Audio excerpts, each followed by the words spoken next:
देसी नदी माछ ऊपर पुणी सोरिष मसला पतला झोल ज्वालाटा खाली आपुड़ी देले मनटा गगन उड़िब। आस मो ज्वाला को देखिब आस केमती खाली लप लप होउची। तुम मानकु ज्वाला टिके पतला लागुथबो किंतु एई पतलाटा ही टेस्ट। साइड रे जो बिलाती देखुन कि ताको चकटी खाली आपुड़िबो तापरे कहइबो भाई कमाल करदेलो। मिछ लागुची कि मो कथा तोरे मो प्रोसेस रे बने के देखो तो सतरे सब नदी माछ सफा सफा और गोरा गोरा। मो आमा सब माछ मानकर काटी सब चुआडेकी ताको अंत बिजुला काढी कि माछ को पूरा रेडी करियार तापरे माछ रे लून हलदी देई ताऊ गोलेई दबार। नदी माछ ना टिके हलदी अधिक दबो तापरे कड़ाई रे तेल गरम करिवार। स्वत कहइबो कार माछ भजा सह पकाल कंचा लंका पियाज चुआकटा बारी पसंद। माछ गुडा तेल रे बाजिला जो बासेना कुहनी कुहनी कि कोता एगुडा। तापरे गोटे प्लेट रे जीरा सोरिष अदा रसुण पियाज सुखिला लंका नबार तापरे सब को नहीं पानी टिके देई बोल की चटनी बनाई दबार। उसके बाद फिर से कड़ाई में तेल देंगा। मो भाषा भूल होची रे सॉरी कड़े रे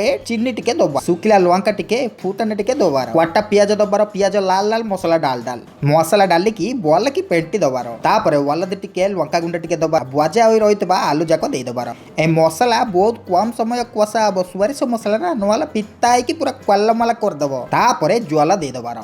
ज्वाला आपन को हिसाब रे देबे हमकु टिके पतला पतला ज्वाला पसंद सत कथा भारी मजा लागे। गोटे डाकुनी गोड़े की याको फुटिबा को छाड़ी दबा आलू सिजिबा को छाड़ी दबा। देखंतु आलू सिजी आसिलानी एही क्षणी टमाटा आउ आंबुल दे दबा। एही जो मालटा पड़ेला ना आ बिना ये झोल नहीं हो पाएगा। सोरिष मसला झोल पुणी बिना बिलाती आंबुल की कथा तापरे नून दे दबार ज्वाला टेस्ट करी नून दबार तापरे कोंड कोंड माछ सब दे दबार धनिया पत्र छाड़ियार नहीं ताकू पोपाड़ी की मारियार झोल फुटुथिबो एई टाइम रे चट की जाई पट की गादे की पले आसियार कारण लोभ सबनी मोर केहिंदी खाइबे आकु केहिंदी आकु शेष करबी बरी करी मो पेटे रे।